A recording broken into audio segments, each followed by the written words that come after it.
Сәлем достар, мен есім Мөлдір. Бүгінгі видеода мен сіздермен 3 жылда қалай ипотекамен үй бағасының 50%-ын жинап, үй алғанымыз туралы айтатын боламын. Және осы үйді алуға көмектескен 3 әдет туралы бөлісетін боламын.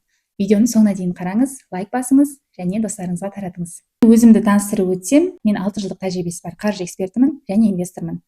Яғни Қазақстан нарығында және шетел нарығында акциялар алып, облигациялар алып, оларды ұзақ мерзімді инвестицияға саламын. Тақырыпқа оралатын болсақ, ипотекамен 3 жылда ата-анаммен бірге үйдің бағасының 50%-ын жинап, үй алған болатынбыз. Сол жөнінде бөлісіп кетемін және бізге көмектескен 3 қаржылық әдет туралы айтатын боламын.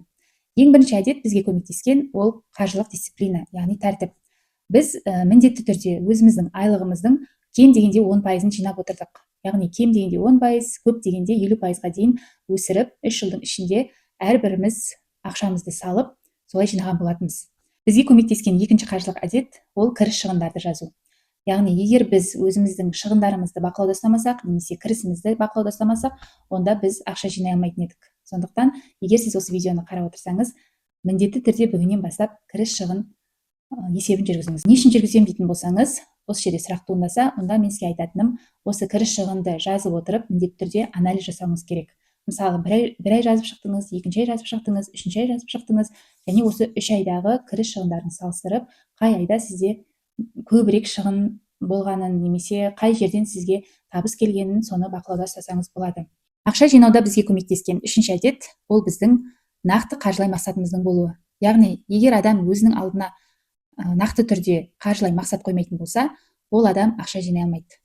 Көбіне мен естіп жатам, адамдар үй алғымыз келеді, көлік алғымыз келеді деп аузбен айтып жатады, қағазға да жазып жатады, бірақ ондай мақсаттар орындалмайды. Қандай мақсат орындалады? Егер сіз оның срогын жазатын болсаңыз, және қанша миллионға қай жерден алатыныңыз, қалай жинайсыз, сол процестің барлығын дұрыстап нақтылап жазатын болсаңыз, мысалы 3 жылда мен алатын үйдің, мысалы 25 миллион, 30 миллион үйдің жарты суммасын, яғни үйдің бағасы 30 миллион болса, оның жартысы 15 миллион, егер 40 миллион болса, жартысы 20 миллион, осы сумманы мен 3 жылда немесе 5 жылда жинап бітіремін деген үлкен бір қаржылай мақсат болу керек. Және осы қаржылай мақсат сізді іштей бір зажигать ету керек. Сол бір армандап, бір соны елестетіп, сіз әрдайым сол бір мақсатыңызға жететініңізді іштей сезініп білетін болсаңыз, онда сіз міндетті түрде сол тапқан табысыңыздың белгілі бір мөлшерін жинап отырасыз. Егер сізге видео пайдалы болса, маған тіркеліңіз, лайк басыңыз және жаңа видеоларды жіберіп алмас үшін колокольчик батырмасын басып қойыңыз.